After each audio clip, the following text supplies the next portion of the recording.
چند سال پیش تهران سوار تاکسی شدم، من عقب بودم، راننده بود، یه خشک مقدسی هم جلو.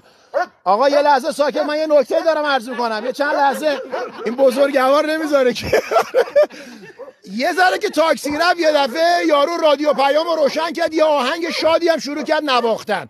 این خشک مقدس قاطی کرد، گفت آقا خاموش کنین، صاحب مرده رو حرامه فلانه. یه دفعه راننده زد بغل درو باز کرد، اینو با لغت پرتش کرد پایین.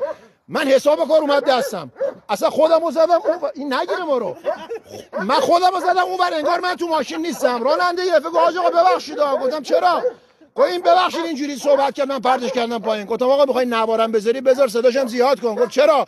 گفتم اون لباس شخصی بود پرتش کردی پایین، من آخوندم چیزی بگم ما رو زیر لاستیک ماشین میذاری دیگه.